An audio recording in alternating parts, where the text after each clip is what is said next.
우리 함께 주의 손에 나의 손을 포개고 그리고 내가 주인 삼아 함께 찬양 드리겠습니다.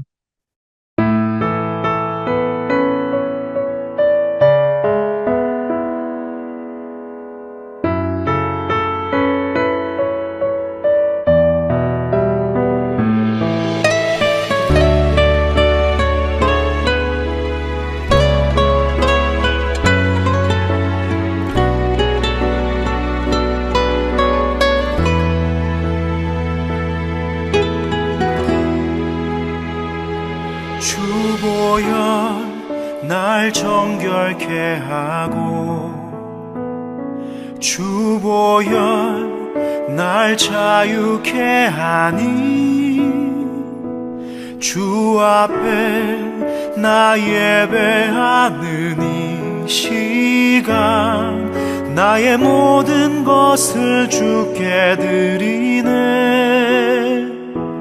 주의 손 날 위해 지키셨고 주의 발 날 위해 박히셨으니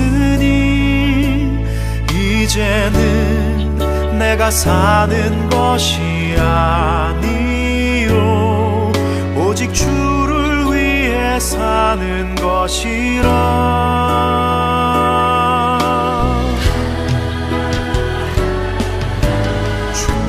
손에 나의 손을 포개고 또 주의 발에 나의 발을 포개요. 나 주와 함께 죽고 또 주와 함께 살리라. 영원토록 주 위에 살리라. 주의 손에 나의 손을 포개고 또 주의 발에 나의 발을 포개요. 나 주와 함께 죽고 또 주와 함께 살리라. 영원토록 주 위에 살리라. 주 위에 살리라.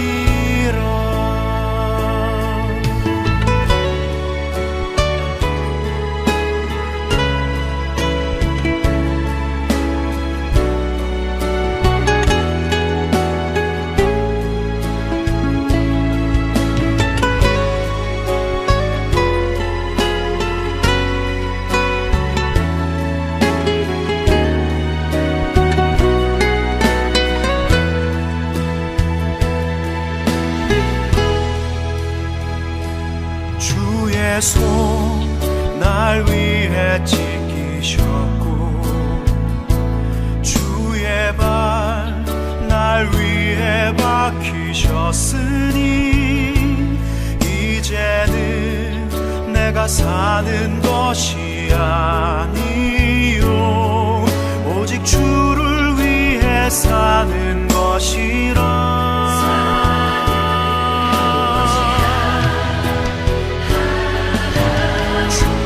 손에 나의 손을 포개고 또 주의 발에 나의 발을 포개요.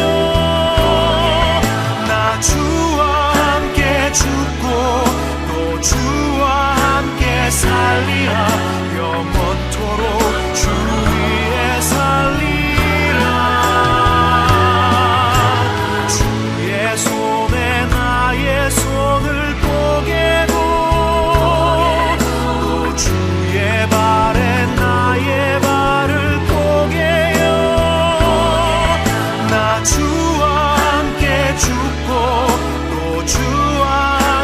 살리라. 영원토록 주 위에 살리라. 주의 손에 나의 손을 포개고 또 주의 발에 나의 발을 포개요. 나 주와 함께 죽고 또 주와 함께 살리라. 영원토록 주 위에 살리라.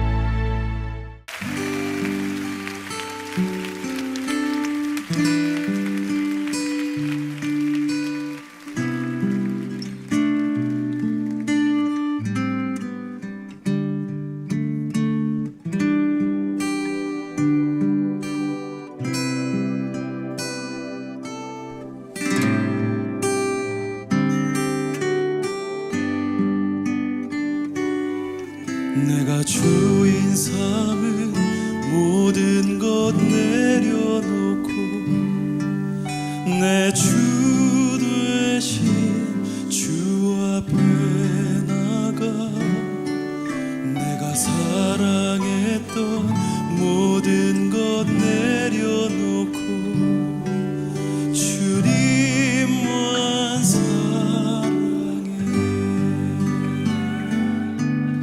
내가 주인 삼은 모든 것 내려놓고 내 주 대신 주 앞에 나가 내가 사랑했던 모든 것 내려놓고 주님만 사랑해.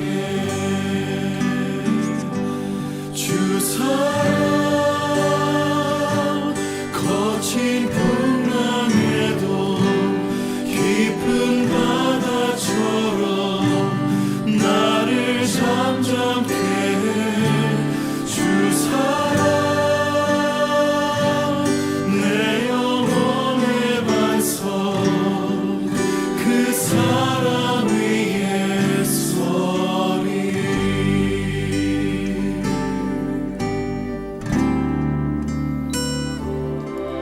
내가 주인 삼은 모든 것 내려놓고 내 주 대신 주 앞에 나가 내가 사랑했던 모든 것 내려놓고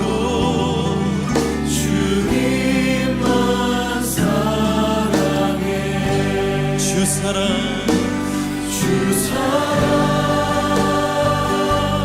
거친 풍랑에도 깊은 바다처럼 나를 잠잠케 해.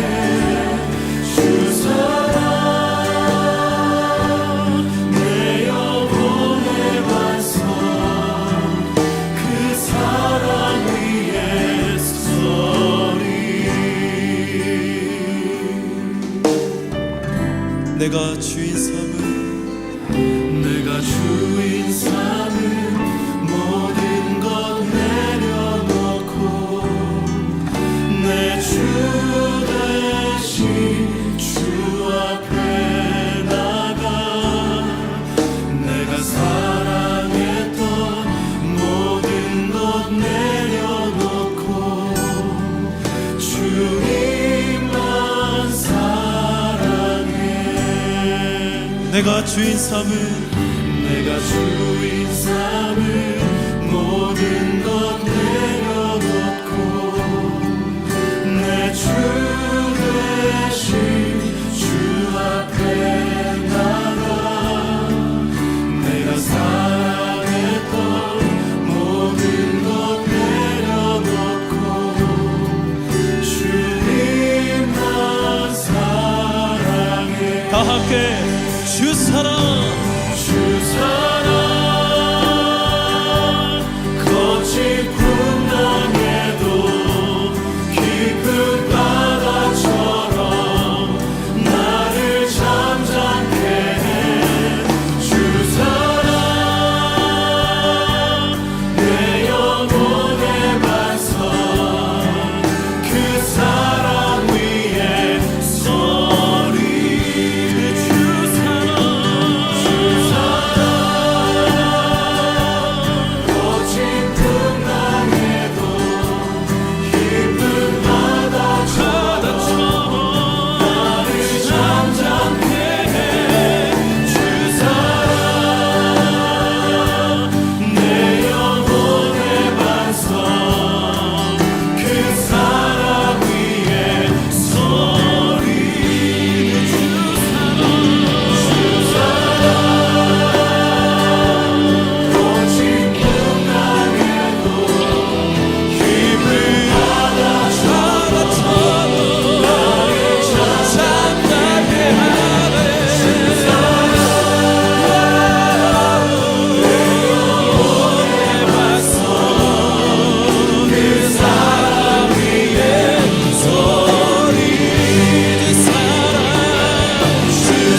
이정표 목사님 기도해 주시겠습니다. 살아계신 하나님, 감사합니다.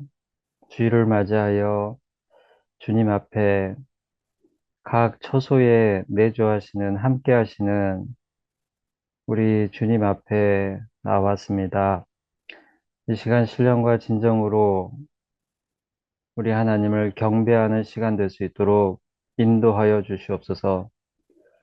이 시간 우리의 찬양과 기도를 들으시고 또 귀한 하나님의 말씀으로 깨닫게 하시고 새롭게 하여 주시기를 간절히 소원합니다. 하나님 아버지, 오늘도 이 주일을 맞이하여 참으로 많은 곳에서 하나님께 예배를 드릴 텐데 그 예배들이 참으로 인간의 탐욕으로 더럽혀지지 않게 하시고 온전히 하나님의 영광만을 올려드리는 예배들 될 수 있도록 성령님께서 역사하여 주시기를 간절히 소원합니다.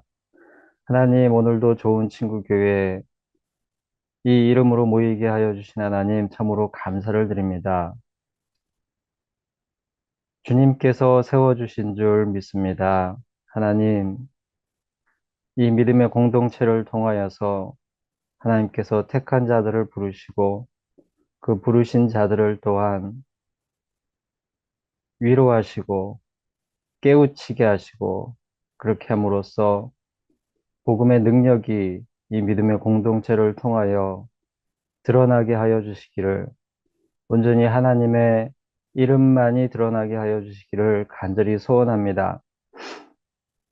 하나님, 우리 지체들 가운데 육신의 연약함으로 어려움을 겪는 지체들이 있습니다.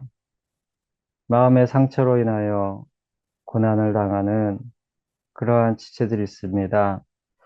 하나님 기억하여 주시옵소서.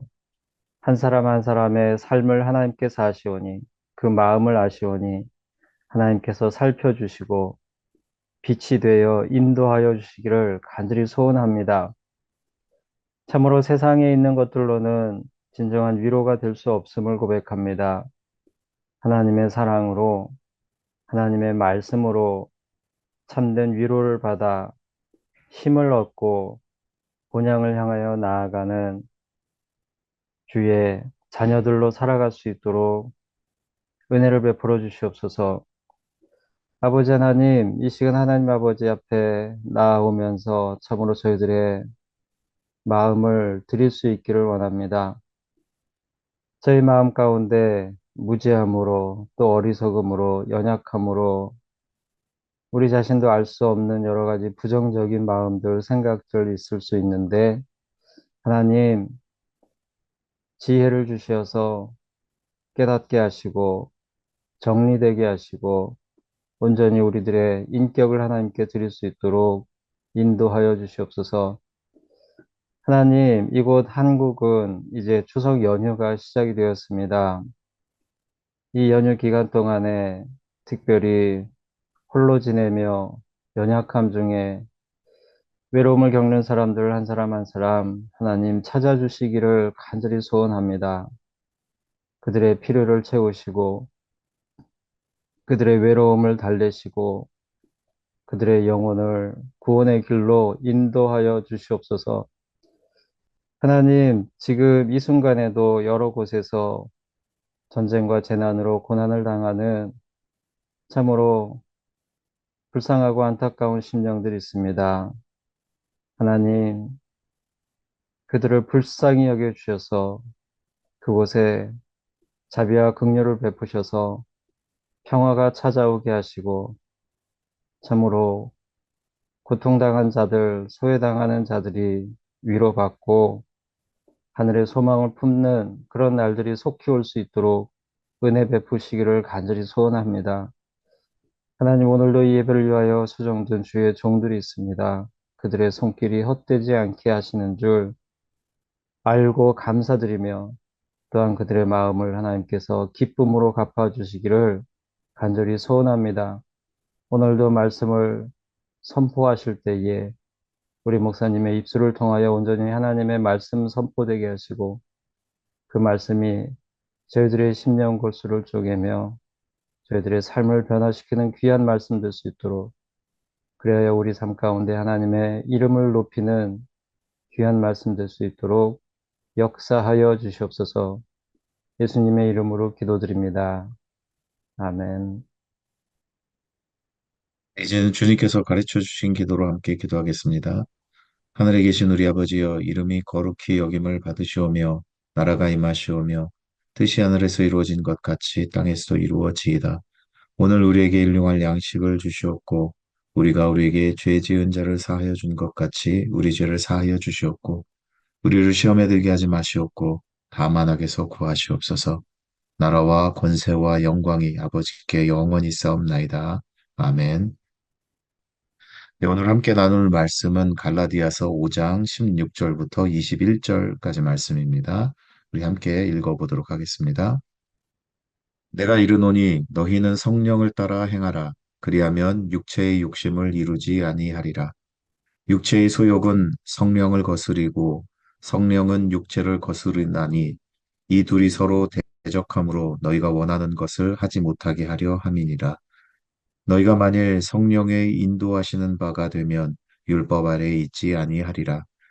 육체의 일은 분명하니 곧 음행과 더러운 것과 후색과 우상 숭배와 주술과 원수 맺는 것과 분쟁과 시기와 분냄과 당 짓는 것과 분열함과 이단과 투기와 술 취함과 방탕함과 또 그와 같은 것들이라. 전에 너희에게 경계한 것 같이 경계하노니 이런 일을 하는 자들은 하나님의 나라를 유업으로 받지 못할 것이요. 아멘. 네, 오늘은 이인영 목사님께서 육체의 일이라는 제목으로 말씀 전해주시겠습니다. 우리는 여러 번에 걸쳐서 갈라디아서를 보면서 우리를 구원으로 이끄는 것이 우리의 행위가 아닌 하나님의 은혜임을 살펴보았습니다.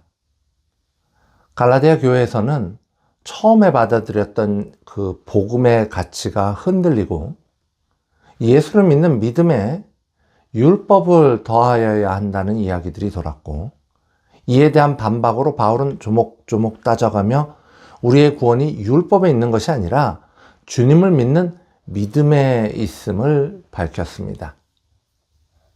그런데 오늘 우리가 함께 나누신 성경 구절 갈라디아서 5장 21절에는 이런 일을 하는 자들은 하나님의 나라를 유업으로 받지 못할 것이요 라는 구절이 나와서 우리를 조금 당황스럽게 만듭니다. 아니, 행위가 아닌 믿음으로 구원을 받는다고 해놓고서 이제 와서 뭔가 잘못하면 하나님의 나라를 유업으로 받지 못한다고, 뭔가 잘못된 행위를 하면 지옥을 간다고 이렇게 이야기하고 있으니 이건 마치 무언가를 지키고 행해야 구원을 얻는다는 율법 중심의 구원론과 내용만 좀 바뀌었지 도대체 뭐가 다른 거야 하는 생각이 드는 거죠. 바울은 구약의 율법과는 또 다른 새로운 율법을 제시하는 건가? 이런 의문이 들 수 있다는 말입니다. 그런데 사실 바울은 여기 쓰여 있는 갈라디아서뿐만이 아니라 여러 곳에서 다양하게 이렇게 하라 저렇게 하라는 명령처럼 들리는 이야기를 여러 번 반복하여 말하고 있습니다. 그리고 그런 글들을 접할 때마다 그 글을 읽는 사람들에 따라서는 아니 뭐 이렇게 복잡하지? 뭘 이렇게 이래라 저래라 하지? 이런 일들을 다 따라가는 게 쉬운 게 아닌데 그렇다면 뭐가 도대체 자유라는 거지? 믿음이면 된다더니 뭘 이렇게 많이 요구하는 거지? 이런 생각이 드시는 분들도 분명히 있으실 줄로 압니다. 그러기에 우리는 오늘 바울이 한 이 말의 뜻을 좀 더 정확하게 짚고 넘어갈 필요를 느낍니다. 그것은 아마도 바울의 많은 이야기들을 이해하는데 조금이나마 도움이 되지 않을까 합니다. 갈라디아서 5장 16절로부터 17절의 말씀이죠. 내가 이르노니 너희는 성령을 따라 행하라. 그리하면 육체의 욕심을 이루지 아니하리라. 육체의 소욕은 성령을 거스르고 성령은 육체를 거스르나니 이 둘이 서로 대적함으로 너희가 원하는 것을 하지 못하게 하려 함이니라. 자, 이 말씀은 무슨 이야기일까요? 성령과 내가 가진 육체의 욕심이 서로 충돌한다는 거죠. 나의 삶 속에서 말입니다. 이 말씀은 여기 뭐 착한 자아가 있고 악한 자아가 내 안에 있어서 이렇게 싸운다 이런 이야기가 아니고요. 내 안에 내주하시는 성령님과 악한 나의 육체의 욕심이 싸운다는 이야기입니다. 성령님은 그동안 내 안에서 무엇을 이루어 오셨습니까? 성령님의 도우심으로 우리는 믿음을 가질 수 있었습니다. 성령님의 도우심으로 우리는 하나님의 자녀가 될 수 있었습니다. 성령님의 도우심으로 우리는 성화를 이루어가며 좀 더 온전한 성도가 될 수 있었습니다. 성령님의 도우심으로 우리는 하나님의 말씀을 이해하며 성령님의 도우심으로 우리는 나도 알지 못하는 나의 필요를 하나님께 간구하며 크신 도움을 얻을 수 있었습니다. 이처럼 성령님은 나를 감싸 안으시고 나를 인도해 가시는데 이와 같은 성령님의 역사하심을 방해하는 것이 바로 육체의 욕심이라는 말입니다. 우리가 방금 읽으신 17절에 나오는 육체의 소욕이라는 단어에서 소욕이라는 의미로 쓰인 원어의 뜻을 살펴보면 아주 강하게 탐하다, 아주 폭발적으로 원하다라는 의미를 가지고 있어요. 그냥 해도 그만, 뭐 안 해도 그만 그런 것이 아니라 아유 이거 너무 하고 싶어, 아유 이거 너무 갖고 싶어, 뭐 이런 마음이 든다는 거죠. 바로 그 마음이 성령과 맞선다는 겁니다. 자, 그렇다면 이 육체의 소욕들은 무엇일까요? 갈라디아서 5장 19절에서 21절을 함께 읽어보시겠습니다. 육체의 일은 분명하니 곧 음행과 더러운 것과 호색과 우상 숭배와 주술과 원수 맺는 것과 분쟁과 시기와 분냄과 당짓는 것과 분열함과 이단과 투기와 술취함과 방탕함과 또 그와 같은 것들이라. 전에 너희에게 경계한 것 같이 경계하노니 이런 일을 하는 자들은 하나님의 나라를 유업으로 받지 못할 것이요. 바울은 15가지의 육체의 소욕들을 열거하고 있는데요. 그 15가지의 일들 앞에 육체의 일은 분명하니 라고 말하고 있습니다. 이 말씀은 육체의 일은 두말할 것도 없이 다음 15가지야 이런 의미가 아닙니다. 만약 그런 뜻으로 썼다면 바울이 생각하는 육체의 일은 오직 여기 15가지의 일로 제한되지 않겠습니까? 바울은 그렇게 육체의 일을 제한시켜서 설명하고 있지 않습니다. 그래서 원어를 살펴보면 원래 바울이 하고 싶은 말의 뜻을 살펴보면 육체의 일은 분명히 사람들의 생활 속에 드러나 보인다라는 뜻으로 이해하는 것이 바른 이해입니다.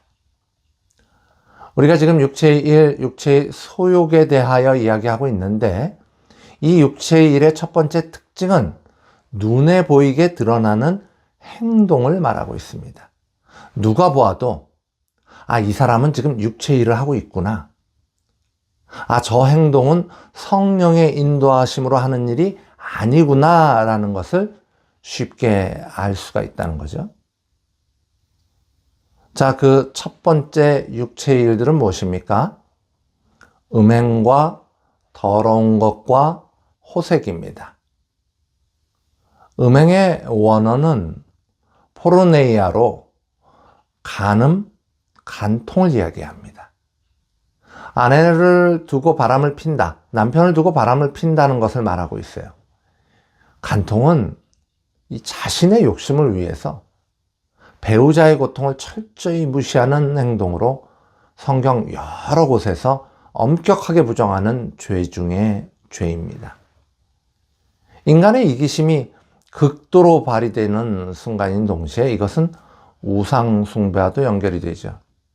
우상숭배의 뿌리에 자신의 이익을 위한 이기심이 숨어 있기 때문입니다. 둘째로, 더러운 것으로 쓰인 단어의 원문은 윤리적인 불결과 성적인 불결함을 말해요.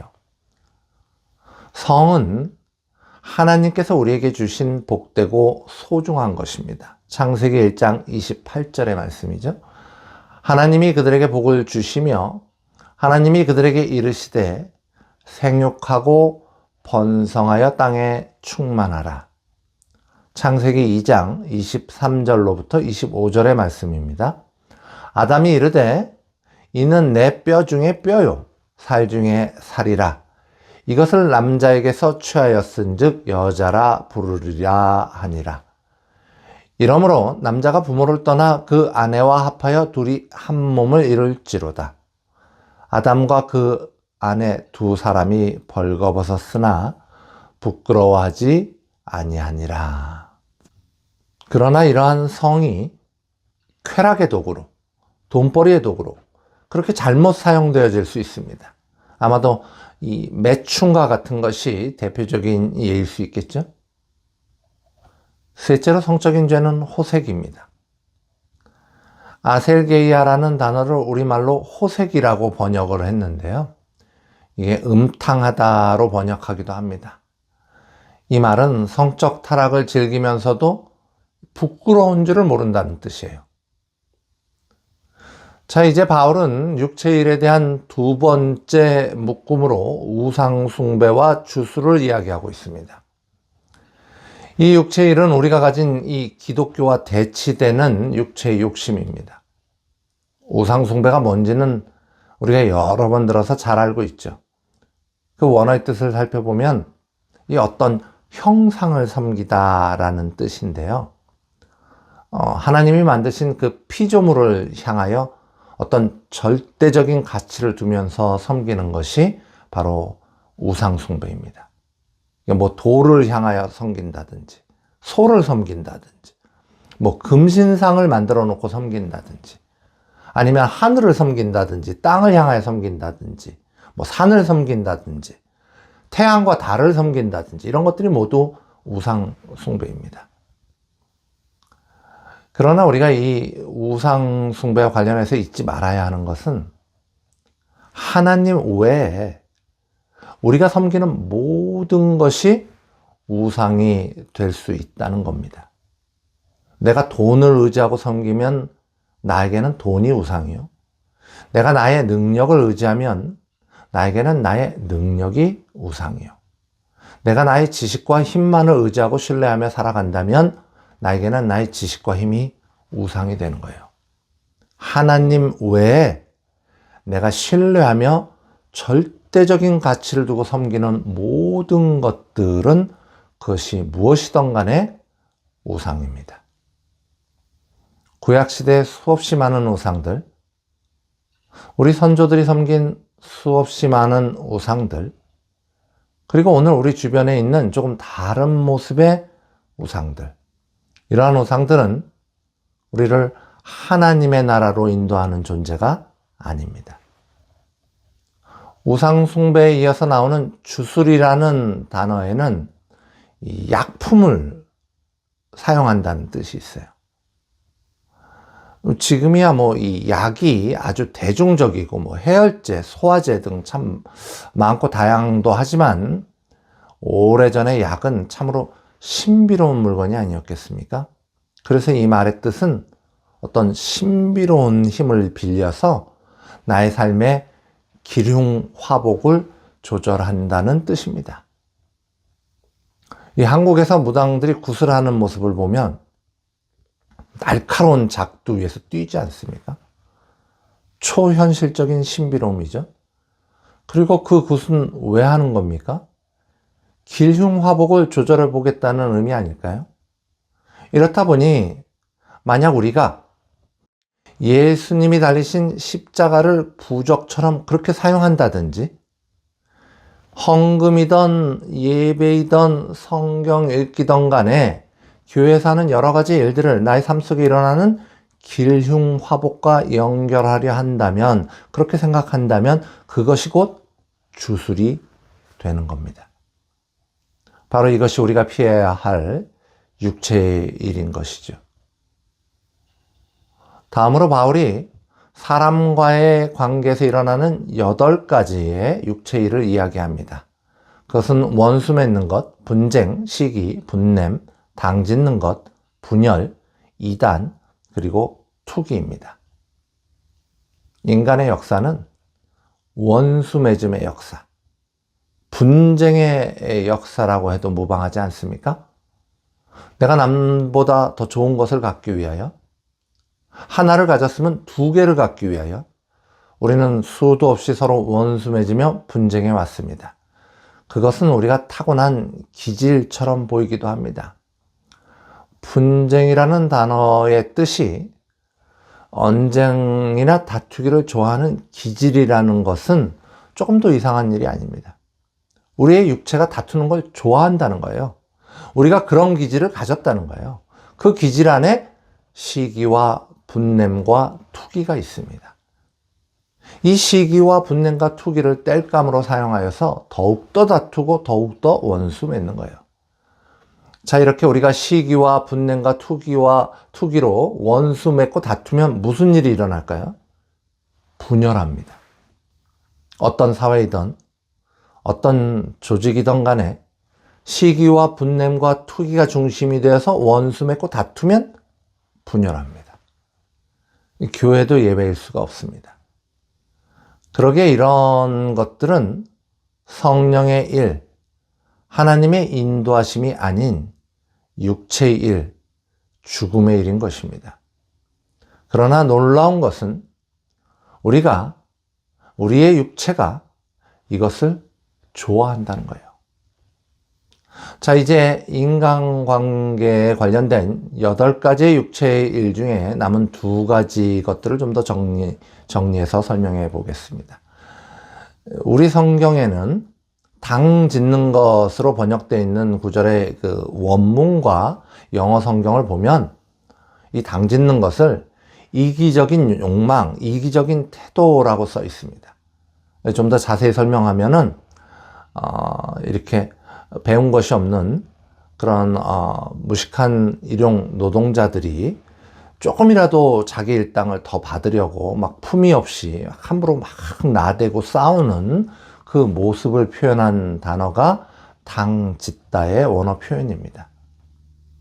그 돈 한 푼 때문에 체면이고 뭐고 없어, 뭐 이렇게 설명하면은 이해가 좀 더 쉬울 것 같습니다.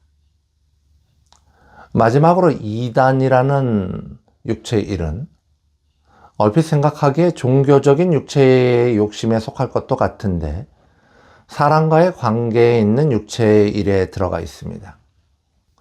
이단이라는 단어의 원어를 확인해 보면 이 말은 어떤 특이한 또는 특별한 종교적이거나 철학적인 견해를 가진 집단을 말합니다. 성경에서 말하는 하나님의 진리에 기초하지를 않고 그저 특이하고 특별한 생각을 가진 사람들의 모임, 또 그런 모임을 만들어가는 이것이 이단입니다. 온전한 하나의 교회를 분열시키는 행위죠. 자, 이제 바울은 마지막으로 이교도들의 생활습관 중 하나인 술 취함과 방탕함을 육체의 일로 이야기합니다. 여기서 술 취함이라는 단어로 바울은 메데라는 단어를 사용해요. 이 단어는 그냥 단순히 와인 한 잔 마시는 것이 아니라 지나치게 많이 술을 마시는 것을 의미합니다. 이건 물이 귀한 그 사막교에서 물 대신에 식사와 함께 하던 와인 한 잔이나 바울이 디모데에게 약으로 물만 마시지 말고 포도주를 조금씩 쓰라는 말에서 나오는 의미의 음주와는 전혀 다른 형태의 음주입니다. 취하도록 마시는 음주 속에는 술에 기대려는 사람의 마음이 녹아 있어요. 술을 통하여 기쁨을 얻으려는 마음이 녹아 있습니다. 술을 통하여 고통을 넘어서려는 마음이 녹아 있습니다. 즉, 하나님을 의지하고 하나님과 함께 기뻐하고 하나님께 고통을 위로받는 것이 아니라 술을 통하여 이러한 것들을 이루려는 시도가 술 취함 속에 있다는 거죠. 술 취함 뒤에 나오는 방탕함이라는 단어는 방금 말씀드린 이러한 뜻을 좀 더 선명하게 나타내는데요. 방탕함으로 쓰인 원어는 그냥 술 취해서 막 떠들면서 흐느적거리는 것만을 의미하는 게 아니라 술의 신 바카스를 숭배하는 행위를 표현하고 있어요. 그러기에 술 취함은 성도의 모습이 아니라 하나님을 모르는 이교도들의 모습, 하나님이 아닌 바카스 신을 섬기는 모습이라는 것을 바울이 주장하는 겁니다. 또한 예수님은 뭐라고 가르치십니까? 누가복음 21장 34절로 36절의 말씀이죠. 너희는 스스로 조심하라. 그렇지 않으면 방탕함과 술 취함과 생활의 염려로 마음이 둔하여지고 뜻밖의 그 날이 덫과 같이 너희에게 임하리라. 이 날은 온 지구상에 거하는 모든 사람에게 임하리라. 이러므로 너희는 장차 올 이 모든 일을 능히 피하고 인자 앞에 서도록 항상 기도하며 깨어 있으라 하시니라. 예수님 역시 술 취함을 메데라는 단어 만취함으로 이야기하고 계십니다. 자, 이제 바울이 말하는 육체의 욕심 15가지를 함께 나누었습니다. 우리는 이 15가지 중에 몇 개나 가지고 있을까요? 단 한 가지도 적용되는 일이 없으십니까? 아니, 하다못해 부부싸움도 안 하십니까? 아니, 주변에 있는 사촌이 땅을 사는 일도 전혀 없으십니까? 부러워서 배 아플 일도 전혀 없으십니까? 만약 그렇다면 정말 훌륭하신 겁니다. 그러나 대부분의 성도들은 그렇지 못하죠. 그럼 어떻게 합니까? 분명히 이런 일을 하는 자들은 하나님의 나라를 유업으로 받지 못할 것이오 라고 되어 있는데요. 15가지 중에 한두 개 잘못하는 건 괜찮은 건가요? 그 정도면 패스하는 건가요? 야고보서 2장 10절에 누구든지 온 율법을 지키다가 그 하나를 범하면 모두 범한 자가 되나니 라는 말씀이 있는데, 바울이 말한 육체의 일, 육체의 욕심이 하나라도 있으면 어떻게 되는 거죠? 그러나 성도 여러분, 바울은 새로운 율법의 행위를 강요하는 것이 아닙니다. 바울이 말하는 권면은 율법적인 틀에 박힌 행동 강령이 아닙니다. 바울의 권면은 율법적 행위라기보다 성도의 믿음의 마음에 관한 이야기입니다. 내 안에 성령이 있다면 늘상 바람이나 피우고 다니지는 않는다는 말입니다. 내 안에 성령님이 역사하시면 노상 분쟁이나 일으키고 맨날 화내고 있지는 않는다는 말입니다. 내 안에 성령님이 주인 되시면 힘들다고 술이나 퍼마시고 좋은 일 없나 점이나 보고 다니지는 않는다는 말씀입니다. 정말 그런 건지 확신이 안 드십니까? 제가 여러분들을 지금 안심시키려고 지어서 하는 말일까요? 자, 그렇다면 다시 한번 갈라디아서 5장 21절의 끝부분을 읽어보도록 하겠습니다. 이런 일을 하는 자들은 하나님의 나라를 유업으로 받지 못할 것이요. 여기 한글 성경도 영어 성경도 이 부분이 좀 더 정확하게 표현되어 있어야 하는데 사실은 그렇게 되어 있지 않습니다. 원어의 뜻을 보면요, 뭐라고 되어 있냐 하면요, 계속해서 습관적으로 이런 일들을 하는 자들은 이라고 되어 있어요. 계속해서 육체의 욕심 안에만 머무는 자들은 습관적으로 이런 15가지의 나쁜 일만 하는 자들은 육체 일을 해놓고서도 부끄러움과 회개가 없는 자들은 지옥에 갈 것이다 라고 이해하는 게 맞다는 말씀입니다. 15가지 중에 하나만 잘못해도 지옥 갈 거야 이러고 겁을 주는 것이 아니라 도대체가 삶 속에서 성령의 역사하심이 전혀 없는 자들은 지옥 갈 거야. 이것이 좀 더 올바른 이해일 것입니다. 그러기에 바울의 주장은 새로운 율법일 수가 없습니다. 우리는 누구나 완벽하지 못합니다. 그러기에 때로 우리는 육체의 소욕을 이기지 못하고 성령의 인도하심을 대적합니다. 그러나 내 안에 육체의 소욕이 나를 이끌어감으로 때로는 나를 넘어뜨릴지라도 내가 갖고 있는 것이 참 믿음이면, 내가 갖고 있는 것이 온전한 믿음이면 성령님은 분명히 내 안에 계십니다. 성령님은 내 안에서 그 놀라운 생명력으로 이미 진작에 십자가에 못 박은 나의 육체가 다시는 살아나지 못하도록 부단히 막으십니다. 그 성령의 역사가 살아서 내 안에서 더욱 충만하여지며, 그리고 그렇게 충만해진 성령의 역사는 나의 삶 속에서 성령의 열매들을 드러내실 것을 저는 믿습니다.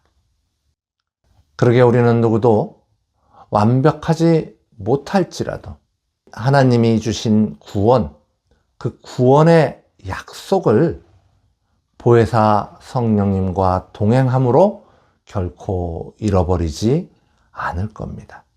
그 결과로 참된 믿음을 가진 참된 성도들은 구원의 약속을 결코 놓치지 않습니다. 우리 함께 주만이 내 반석 찬양 드리겠습니다.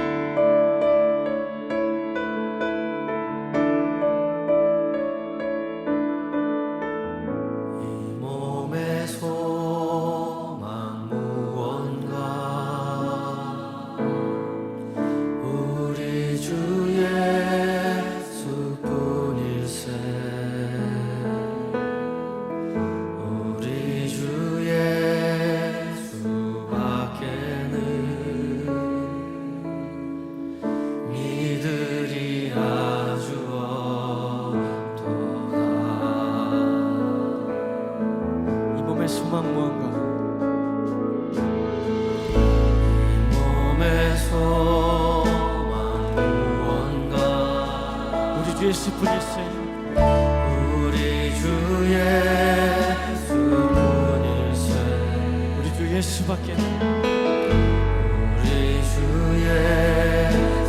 예수밖에는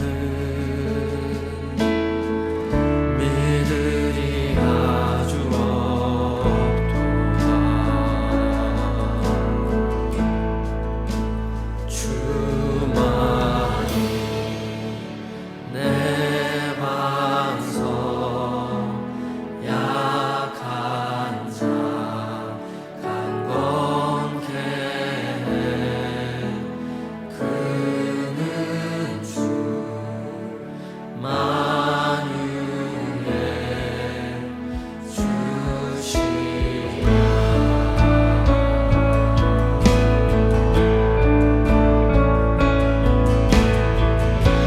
구속해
이인영 목사님 축도해 주시겠습니다. 이제는 우리 주 예수 그리스도의 은혜와 하나님 아버지의 놀라운 사랑하심과 성령님의 감화감동 교통하심이 주의 자녀된 모든 성도들의 머리 위에 지금으로부터 영원토록 함께 하시기를 간절히 축원하옵나이다. 아멘.